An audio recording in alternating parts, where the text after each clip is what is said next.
اسمي خير جودي توفيق جودي تفاصيل. كنت متجوز وتزوجت يعني كان بعد 23 سنة مع متعور اسمها جودة أصابت في بطرس.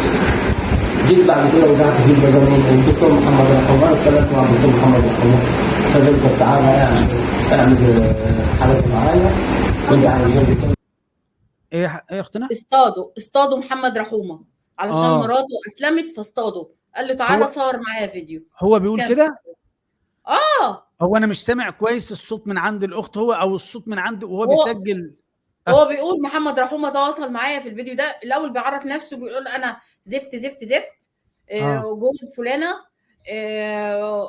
متجوزها من كام سنه، ومحمد رحومه تواصل معايا قال لي سجل الكلام دوت ووعدني بفلوس، وبعد كده ما ادانيش الفلوس